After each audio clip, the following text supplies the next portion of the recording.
Alright, so I'm going to add the bow tie here using bow tie pasta or farfalle. I believe it's this one. Okay, now this one I thought was interesting because the piece of pasta that I want looks a lot like the other one. So I was thinking the quick selection tool might not work that well, and I'd want to use the magnetic lasso to follow this. When I tried it out though, the quick selection tool actually did a remarkably good job because there is an edge there that it was detecting. Now, part of this pasta is this bit here. That's a little trickier. If I click on that, it suddenly selects everything. So this is a case where I kind of like this, but I might want to add using a different selection tool. One of the things I really want people to understand is that you can combine all the selection tools together. You're just adding and subtracting. So if I hold down the Shift key, I can add to the selection. And I'm just going to go in and I could use just the lasso tool. I think I'll use the polygonal lasso just to make sure I get a nice straight edge. I could try using the magnetic lasso to see if it can detect that edge.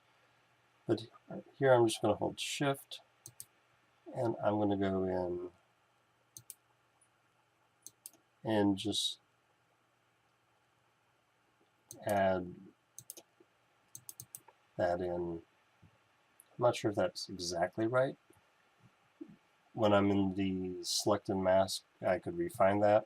Let's go ahead and take a look. Now here, one thing about the quick selection tool is very often you get some noise around the edges. Smoothing often takes care of that. Now, I'm not sure what I'm missing here, so I'm going to look at this a little bit different way. If I try onion skin, I don't really see very well. I'm going to look at this instead on a black background, but I'm going to change the opacity so I can see the original image. And it's really kind of hard to tell. I'm going to experiment a little bit just using the brush here, adding, and then using Alt and subtracting. And I can't really see the edge there, so I'm just looking at the contour, trying to make it look natural. Okay, so that kind of curve looks like it might flow. The smoothing of the edge looks good. I might want to Alt click here, remove some of this. Looks like it's picking some stuff up in there that really isn't right. I'm going to use the left bracket key to make the brush a little smaller and take out a little bit more of that. That looks more like the shape that I'm looking for. So I'm going to click OK. There's the selection. I'm going to layer mask that so I can still go back and add and subtract.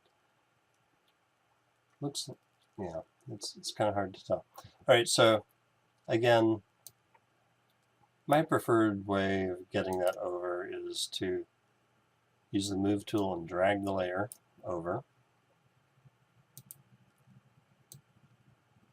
Now this is a fairly low resolution image, but here I can position, rotate, not exactly the shape. I'm going to click OK. Now, I have a situation here where I should maybe have made this a smart object so that these successive transformations don't start degrading the image. Here I'm going to use the Control key and click on the edge to do some skewing because I want it kind of more straight up. Shift key, make it a little bit bigger.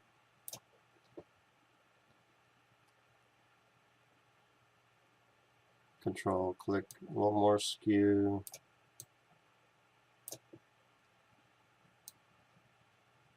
Okay, so, good enough. So that's pretty much what I'm looking for. I'm just going to click OK. So this is layer masked image, so I could add and subtract from the layer mask to reveal or disappear parts of the image. But I did do some distortion of it to get the look I wanted.